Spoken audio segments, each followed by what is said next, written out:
One of Donald Trump's biggest campaign promises when he was running his presidential campaign was to ensure that America does not get involved in a foreign country's domestic affairs. So what's happening right now, especially in terms of the rhetoric that we are seeing come from the U.S. president, it doesn't really align with America First policy, does it? No, it doesn't at all. But we shouldn't be surprised about the contradictions Trump is falling every time in his Middle East policy. One thing is to deal with things that had to do, for instance, with the confrontation that Israel had with Iran. And it's understandable that the United States was dragged into that confrontation directly. But the other thing is to got immersed in internal affairs of a country like Iran that the United States has not been doing since Trump is in power. I mean, actually, he's not interested in anything that is happening in any other country in the Middle East region in which their governments are mistreating their own people. One of the most clear examples is what is going on in Gaza. I mean, Gaza people is being massacred, and there's a genocide there. And however, the United States is not doing anything to intervene.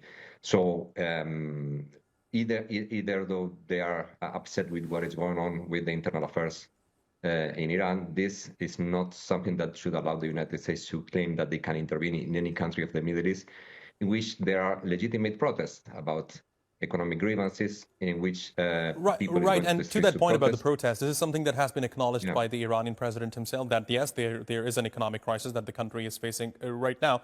But, coming back to Donald Trump and the statements that he has been making, I think there are increasing indications right now, in fact, all indications, that U.S. President Donald Trump right now is putting Israel first over America first.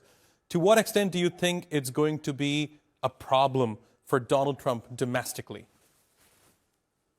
Well, it's becoming complicated. The conservative front in the United States is not united about what to do with Israel and how to deal with the Iranian issue. I mean, we have very clear voices that they are saying why the United States should engage in a war that is not belongs to them, which is Israel and Iran, and why the United States should protect and support Israel in what it's doing in Gaza. So within the conservative camp, it's not easy for Trump to deal with all this.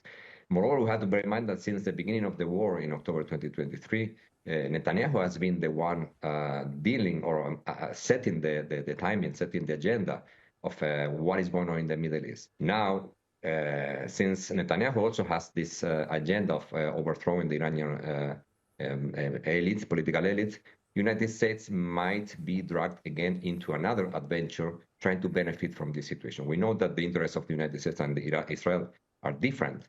In Iran, the United States doesn't want a nuclear Iran. Israel doesn't want the Islamic Republic.